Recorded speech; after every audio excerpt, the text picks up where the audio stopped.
in terms of, the cost of these policies, obviously there's a lot of factors that go in, and it obviously depends on what coverages you ask for. But can you kind of break down, what are the factors that affect the cost of a policy?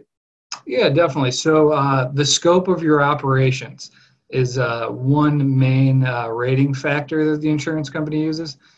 So they're definitely going to charge more for somebody who's out there, shooting music festivals or something like, Bonnaroo or Coachella or something.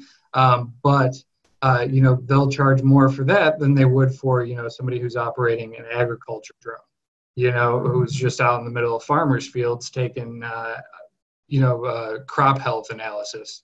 Yeah. For whatever. So, that's definitely a big part, mainly the main thing, if you are doing a lot of work around people or crowds, expect to pay more. That's just because it's more risky. The chances of somebody getting hurt by your operation increases with the more people around.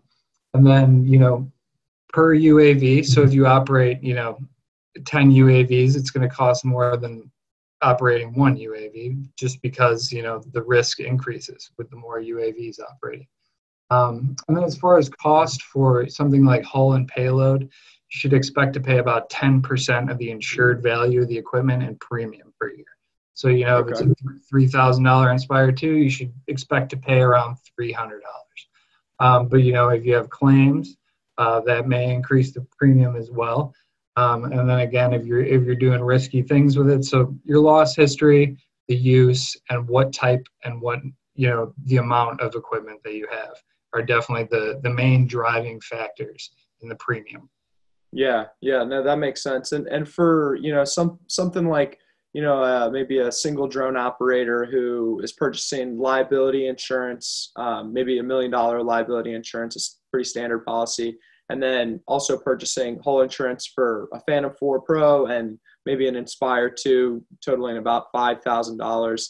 They should expect to pay, $500 on that $5,000 for just the whole portion, or the whole portion of the policy. What would they expect to pay on an annual basis for, the entire policy, kind of given those parameters? Yeah, so those parameters for $5,000 worth of equipment, like you said, that portion of it would be about $500. I would say you would expect to pay somewhere between $550 and $700 for the $1 million in liability. So you'd be around $900 to $1,200 for everything, and that's depending on your loss history and your scope of operations. Okay. So yeah, obviously your operations are factoring into the cost, but also is your experience and, how many years you've been a drone pilot, as well as, having your history of your drone pilot experience, that's also becoming a factor in the cost of the policy. Yeah. So yes and no to that. So, if you're operating a more expensive, larger unit, maybe an M210, let's say, for example, with some expensive LiDAR on there or something. The insurance company is going to say, how many hours do you have with this particular UAV? Have you undergone any formal training for this UAV? What sort of safety procedures do you have in place? Things like that. Once you get into larger UAVs, but if you're just looking, at a prosumer level UAV, like a Phantom 4 or something like that, they won't really ask those type of questions. It's really you take it or leave it. It's going to be this price.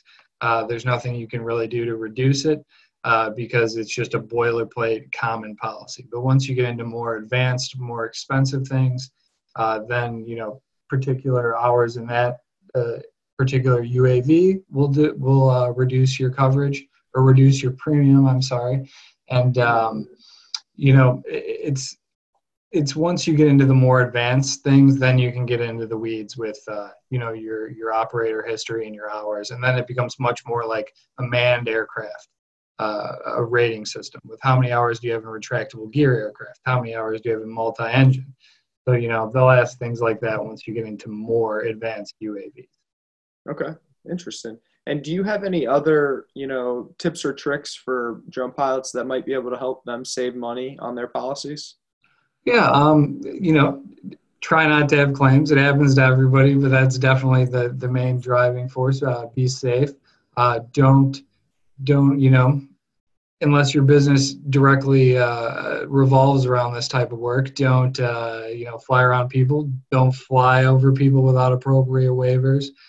Don't have any run-ins with the FAA, things like that. Because, sometimes this business is the Wild West, as far as operators doing whatever they want and, throw caution into the wind and see if they get caught or not, and a lot of times they don't because the FAA doesn't have an enforcement branch really, but if they do get caught and do have, some nicks on their card from the FAA, that'll be a big problem.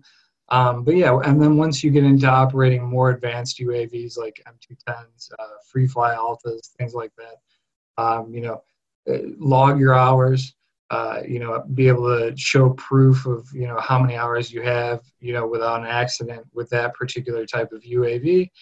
Maybe look into some sort of formal training programs that are offered by, different companies out there. I'm not going to name names, but they're out there. And then just be safe and be smart. A lot of times people get in trouble, just being stupid, doing things that they shouldn't be doing, things that maybe a customer pressures them to do, but they think otherwise, but they do it anyway. Those types of things. That's really my biggest advice.